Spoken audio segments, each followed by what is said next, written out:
Let's Achieve Change is a podcast by Pamela Grove, Doctor of Physical Therapy, Pain and Movement Specialist of Metanoia Education and Wellness Center. I propose to be that advocacy channel, making you aware, bringing the public more information on health and wellness topics, especially as it pertains to chronic pain and disabilities. I would like to be that voice for those silent sufferers out there who are not able to speak for themselves. If you'd like to know more about Let's Achieve Change, please visit our website at changeachieve.com or pamelagrove.com. If you'd like to be a speaker or you know someone else who wants to be a speaker, also visit the website and leave your email information and we will be in touch with you as soon as possible. Let's Achieve Change will air every 2 to 3 weeks, bringing you various topics on health and wellness and making the public more aware of issues that are not being discussed. We thank you very much for tuning in. Hello. Thank you for joining me today on Let's Achieve Change. I'm Pamela Grove, Doctor of Physical Therapy, Pain and Movement Specialist of Metanoia Education and Wellness Center. Listen, if you want to make some changes, you have tuned in to the right podcast. Now listen, don't forget to hit that notification button so that you can subscribe and you won't miss any future episodes on some changes you might want to make. Well, hello there. I'm so excited to be back into episode 3 of the new season. And yes, this month is Mental Health Awareness Month. So we're going to expand a little bit more on some different points of insight. I have a special guest on today who's from the Behavioral Health Division of the Lieutenant Governor's Office of Delaware. So excited that Renee will be coming on with her vital information and her expertise.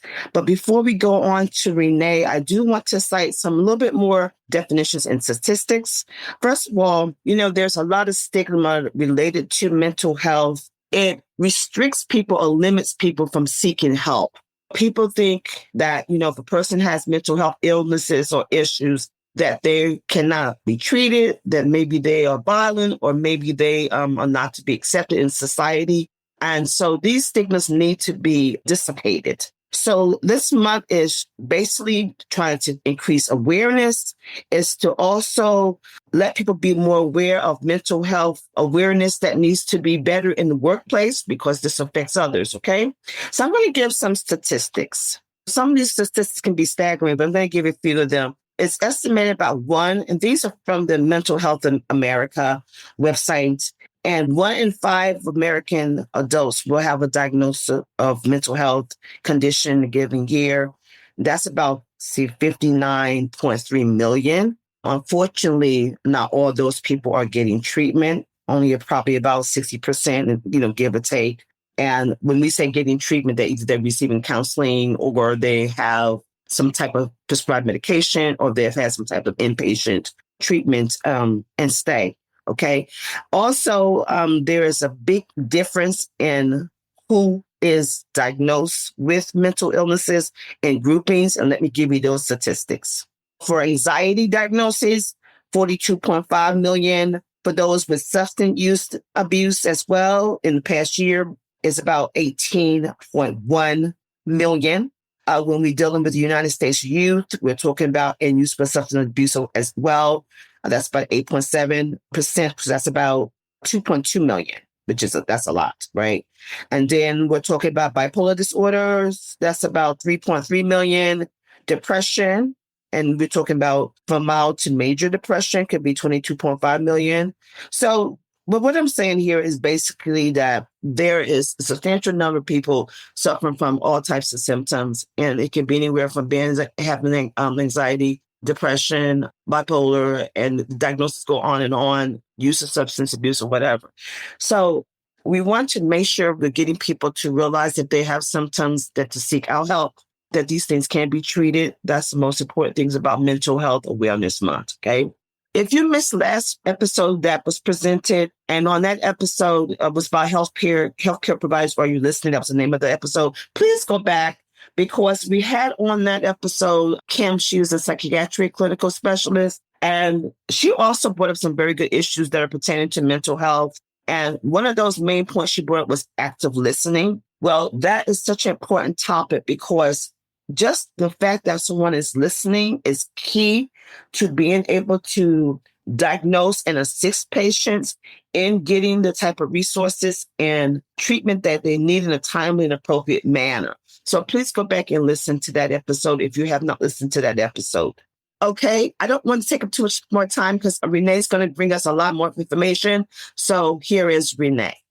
So good afternoon. I'm so excited today to have a special guest. And she's from the behavioral health. She's a specialist from the state of Delaware. So I know she's coming with a wealth of knowledge. So Renee, thank you so much for coming. How are you? I am absolutely wonderful and excited to be here with you today. Thank you, Renee. Thank you so much. So basically, can you just tell us a little bit about what you have to be responsible for and how it ties into anything that might be of interest and helpful in the field of healthcare or in society? Great. Thank you. It's a great and broad topic, and I feel fortunate to kind of be on both sides. I've been a medical professional for over 43 years. Wow. And I've been, in nursing. I've had the opportunity to be an author. I'm currently also an adjunct professor at one of our HBCUs. Wow. But in nursing and in leadership, I have that lens, but also as one who throughout my life have had some type of health challenge. So it allows me to have that empathy for those who are struggling, but yet use my professional leadership to try to make changes. Okay. And in the landscape that we have now, it's kind of difficult. Yes. Even for those of us who know how to navigate, but we really need to provide education and as much support because we want people to be healthy and have resources.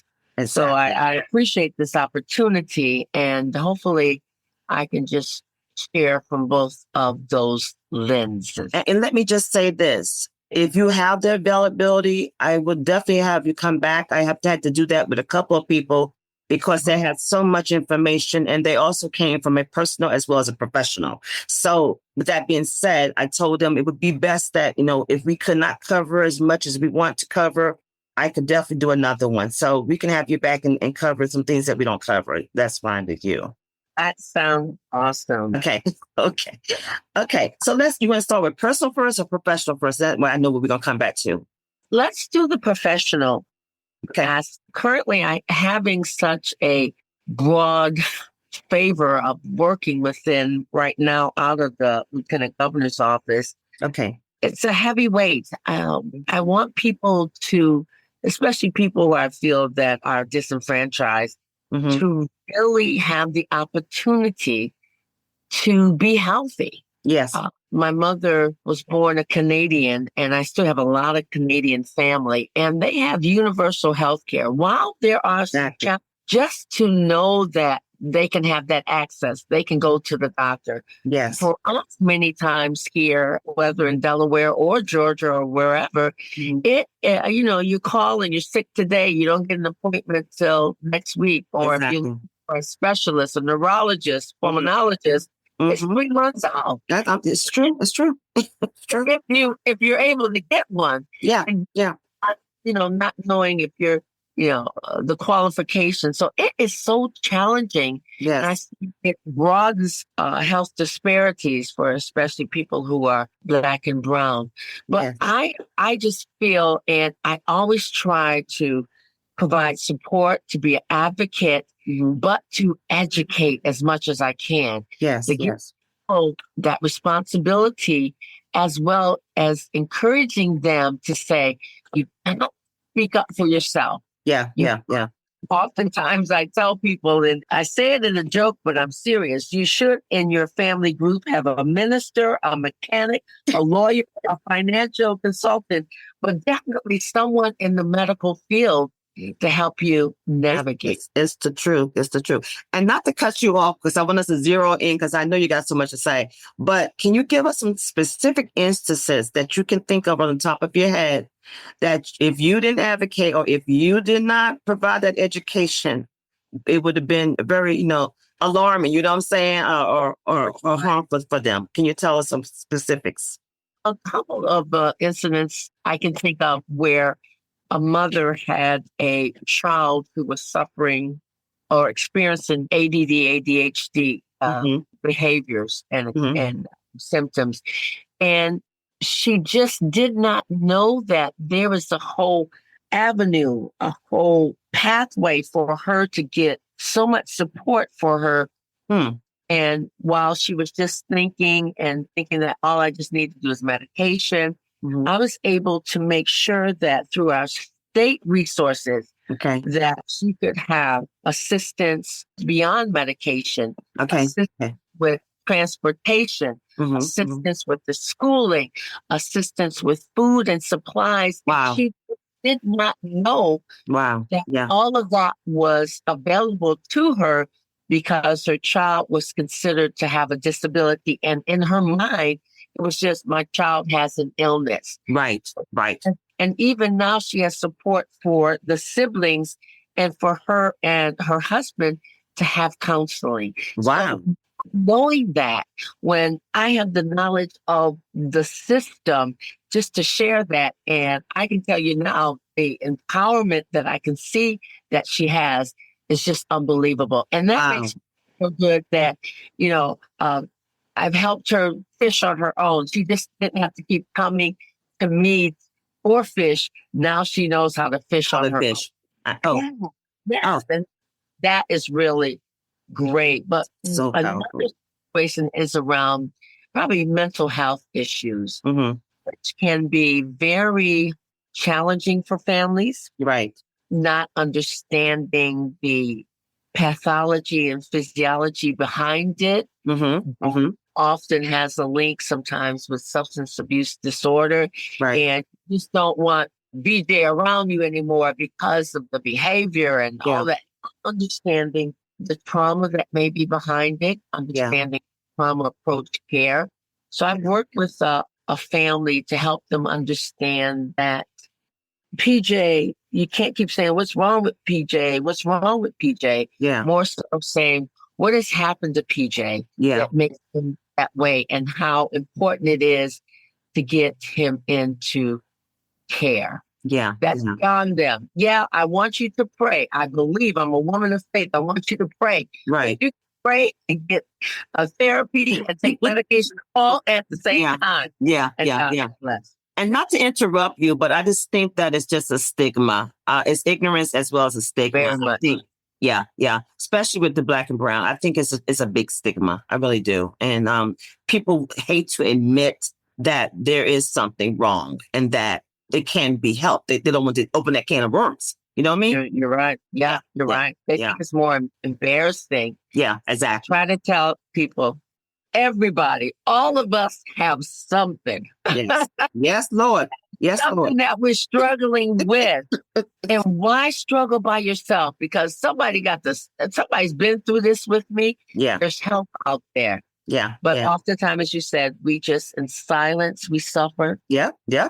And we've lost many people in that silence. It's so true. They could possibly be here. Yeah. So true. So true.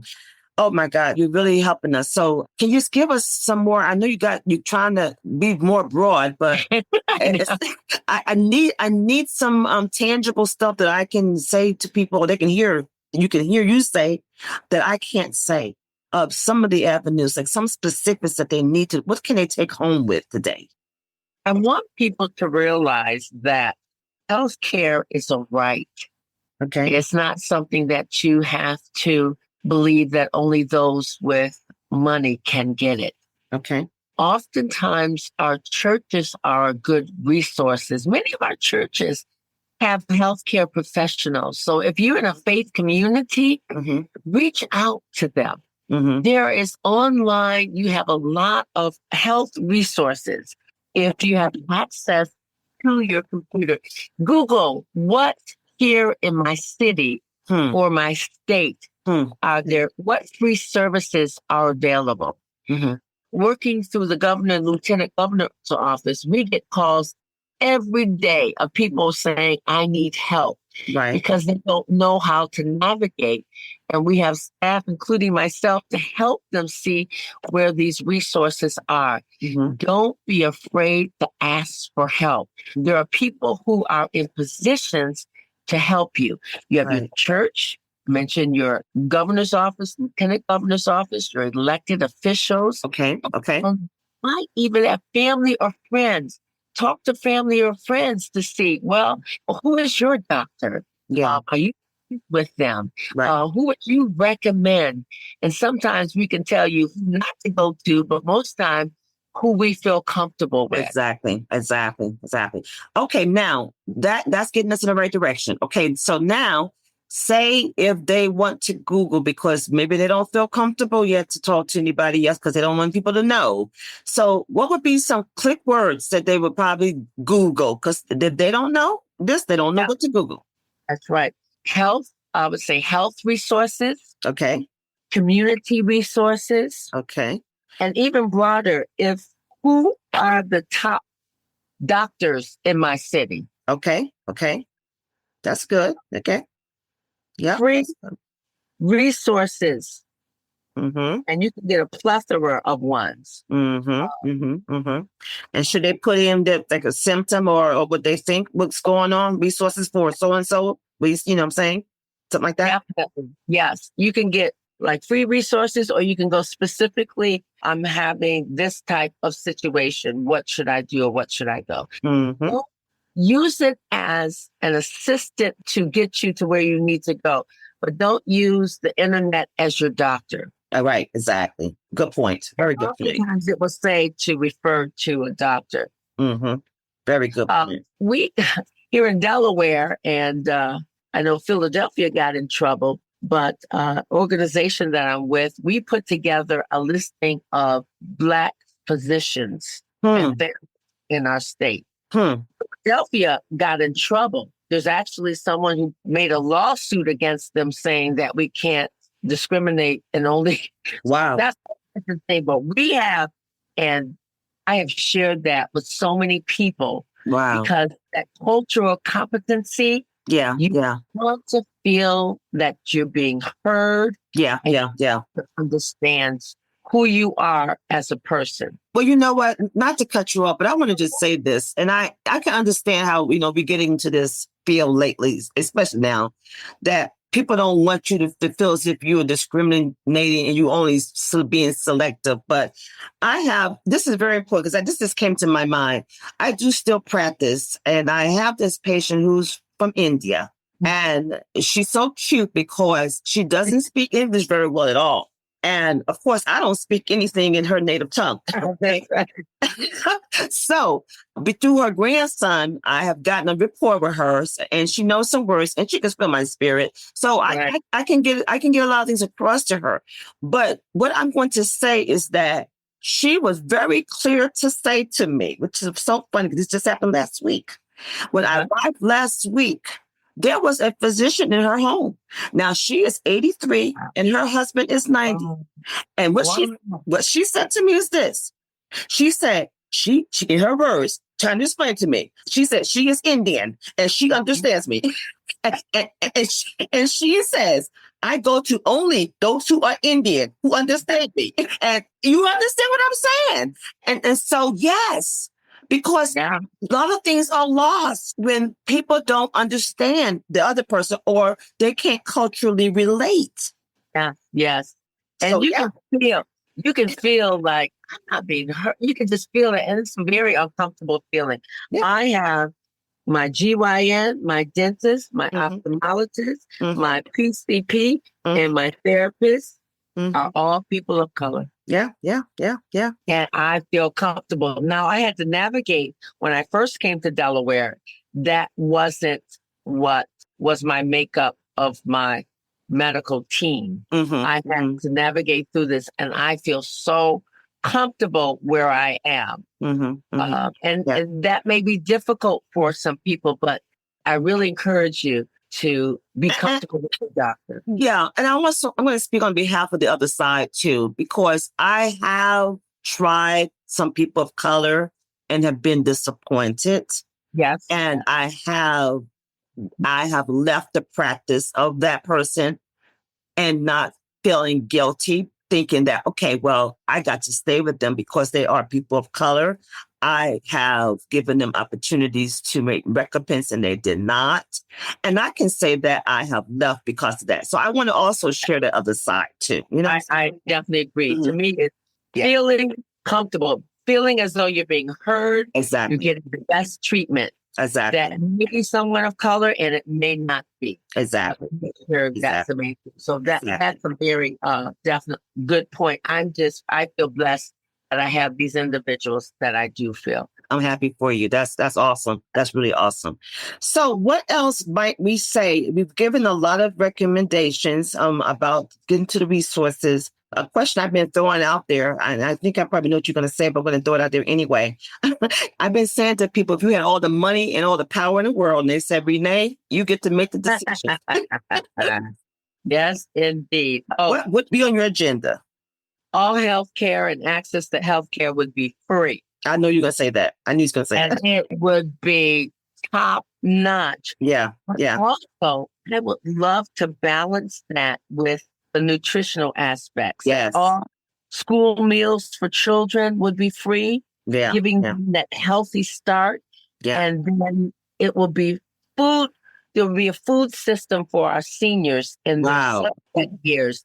Yeah. To make sure. So many of our seniors are juggling between medicine, the light bill, and eating, all of that. But how that would help us to have a healthy community. We have if people are healthy, you have a strong community. Exactly. Yes. A lot of that is the healthcare and nutrition. Exactly. That's such a good That's where my money would go. Mm-hmm. I agree. I agree with that. 100%. 100%. Yeah, yes, I really do. Education, I say, and nutrition and access. Right. Education, nutrition, and access. Yeah, yeah. I think those would be the big ones. Yeah, I totally agree with that. Okay. Let's see. We have about 10 or 15 more minutes. So if you think that you have time to go into the personal aspect of it, you think you've covered enough professional, we can squeeze it all into one interview today. If you think you can, you can do 15 minutes of some personal stuff. We want to do that? Yeah, we can talk go ahead. Challenges of my personal health and kind of mixing it within my faith and my profession. Okay. I vaguely remember, but I know the beginning of my desire to be a nurse. When I was 8 years old, I had my tonsils removed. Okay.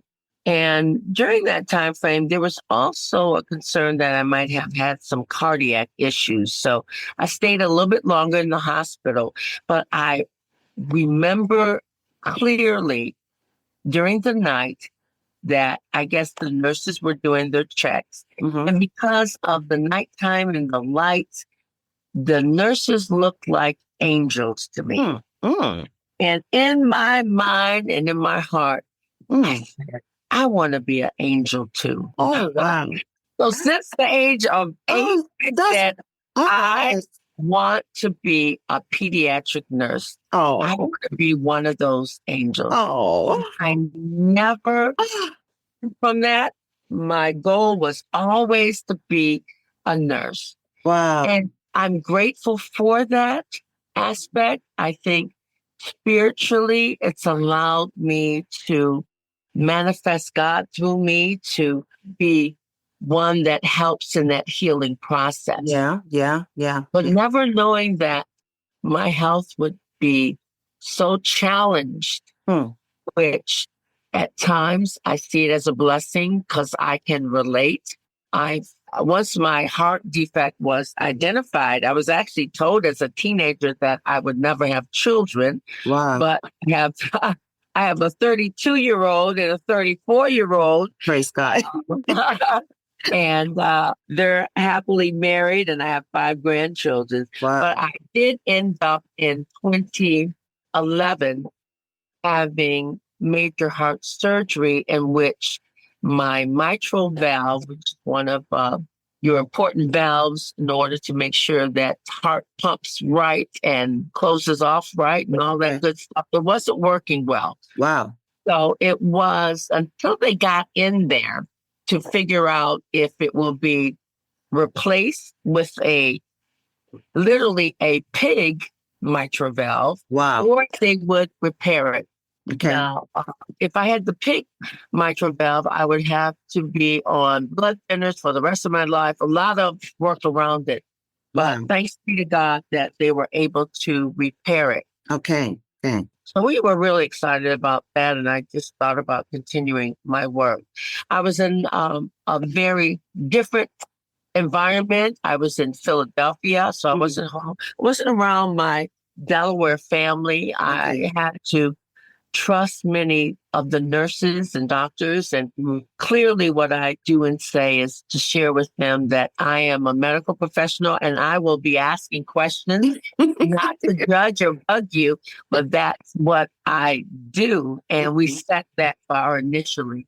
It was amazing that within the next 24 hours after my surgery, I had major complications. Everything could go wrong.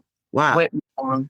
And I had to go back in and have another surgery. Oh, gosh. Family thought that they were going to lose me, but God provided a way that. Wow, thank God. Yes, yes. And I take that because the doctor actually told me that 6 times they had to revise me. Wow. Surgery. Goodness. Wow. And it was like, oh. So I can relate when some people say, I didn't see the light. Yes. To feel that I was just that close to crossing over. Yes.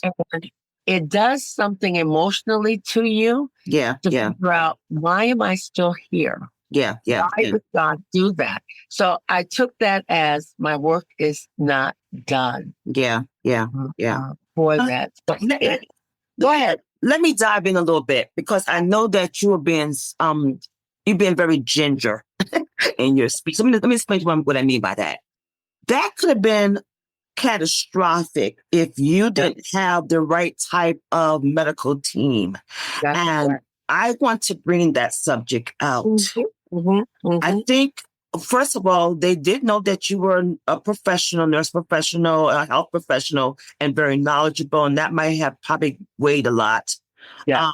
But I have seen where the things didn't go quite that well because somebody did not do what they were supposed to do. Yeah. Yeah. So can you kind of speak a little bit about some of that? Yeah. I was in ICU for 10 days and then another 7 days. I had experienced awesome care. And if this lady comes up to me again, I'm going to report her kind of care. Yeah. Where that is almost like a tango dance that we have to do around healthcare. Yeah. You have people who are excellent at what they do, who are at 10 plus. Yeah. And then you have someone come in who's like a 3. Yeah. And like, oh my goodness. I remember questioning someone who was about to give me the wrong medication. And I don't know how we can continue to balance that because administratively, you have staffing challenges. You have some that you have to tell them, can you work an extra shift or 2 people calling off? Yeah. You have funding challenges. Yeah. We had in the Philadelphia area, which I'm very close to, 3 hospitals last week closed down. What? 2,600 people lost their job. Oh my gosh. Because of funding issues. Yeah. Then you have adequate, innovative equipment. Yeah. Think about my surgery, which I had kind of researched because it was that you might see those scars that people have down the center of their chest. Right. I didn't want that. I was too vain because I wanted to, have a little bit of showing up here. So they went through robotically through my rib cage. Wow. So making sure, I wanted a place where it'd be innovative. Yeah. And even though I reached out for that, I still had complications. Yeah. So it's always asking questions. It's trying to research. It's asking people about their experiences. Mm-hmm. But that will probably be always a challenge until they set a high bar that people, you can go in and every time it'll be a 10 experience. Yeah. But I had some rough days where I had to tell on a couple people to say, I'm not pleased with that care. Yeah. And I empowered my family. I said, please, you see something wrong, you speak up. Yeah. Yeah. Yeah. Yeah. Yeah. And it's and I'm glad you're coming out to say it, because like I said, I need people to say things because I can't always say it. So I need others to substantiate it. So, and I understand what you're saying too. I agree. Places are understaffed and it's underfunded and all these things are going on, and people are burnt out because they're doing maybe more shifts than they're supposed to be doing, or they're carrying loads they shouldn't be carrying. All these things are probably interplaying, you know what I mean? Right. And like you said, that's a juggling act all the time. But I still think we got to hold people to a higher standard. I still feel that you have placed yourself in the role that you have someone's life literally in your hands.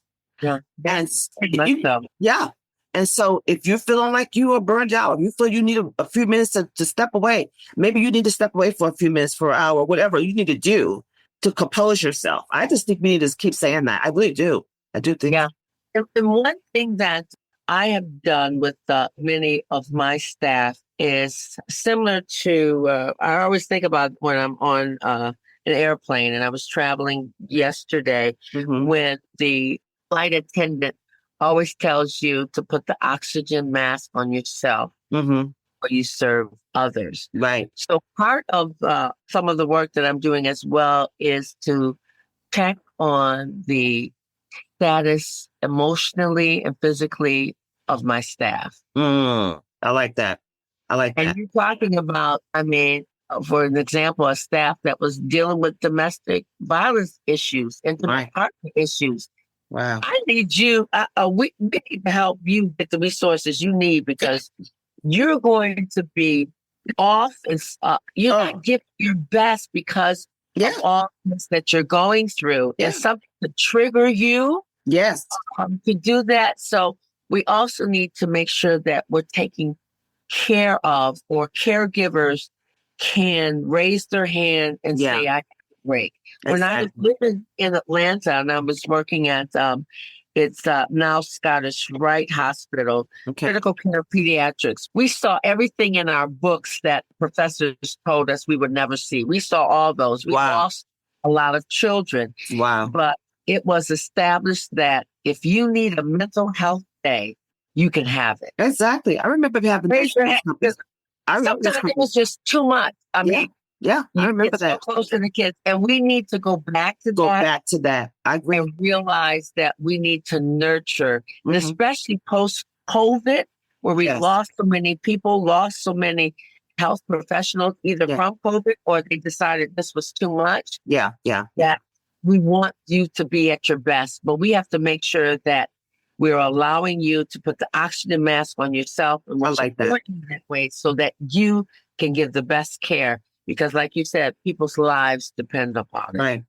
You know, I don't know if you agree, but I just came up with a title, put the oxygen mask on before you, something like that. Right. You could give me something with that, because I'm just trying to think of what covers what you're saying today. If you think of something else, but I'm thinking of, you touched on so many points, but I'm hearing that emotional aspect come out loudly of the care. What else would you think we could possibly call this segment?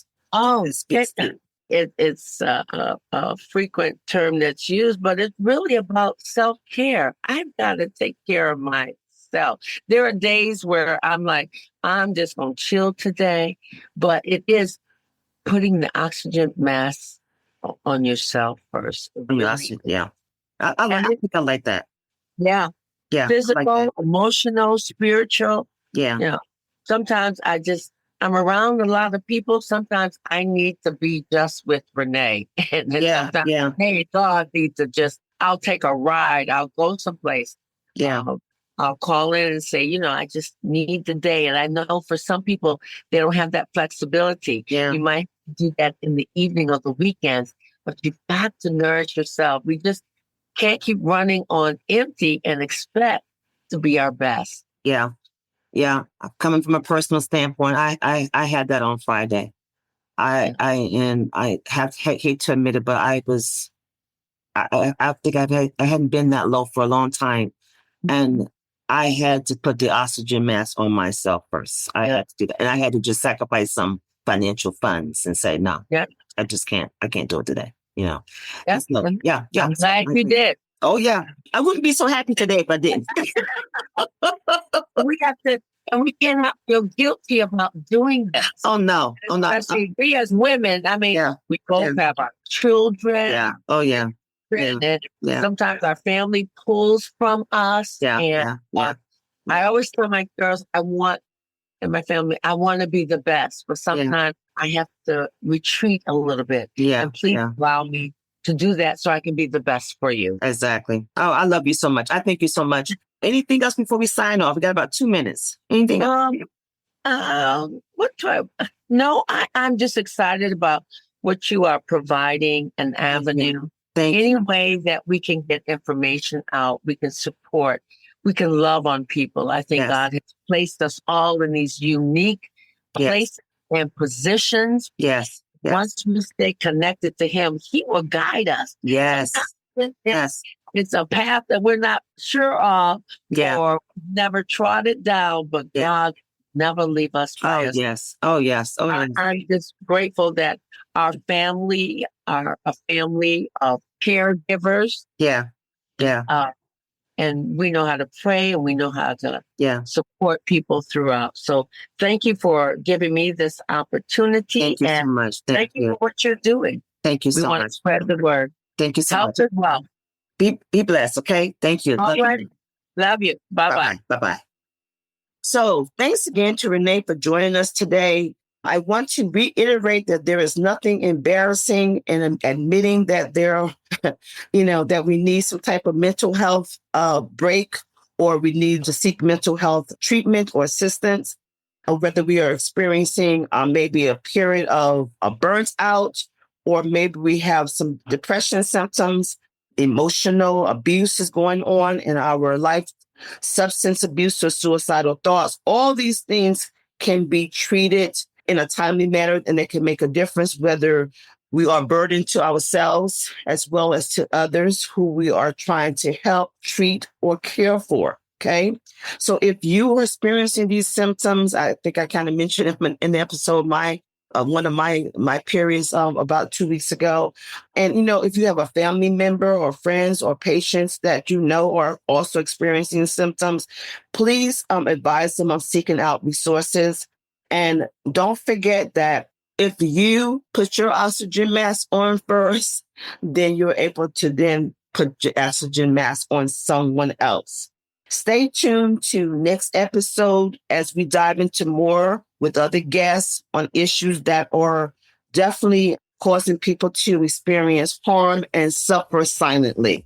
And until next time, I'll talk to you soon. Thank you for tuning in today at Let's Achieve Change. Don't forget to like, share, and subscribe. You will find out more about Metanoia Education and Wellness Center on our website at changeachieve.com. We welcome your questions and your feedback. Please feel free to fill out the form on the website and we will contact you directly. I pray that you prosper and be in good health, even as your soul prospers. Remember, it's all about the change. Thank you.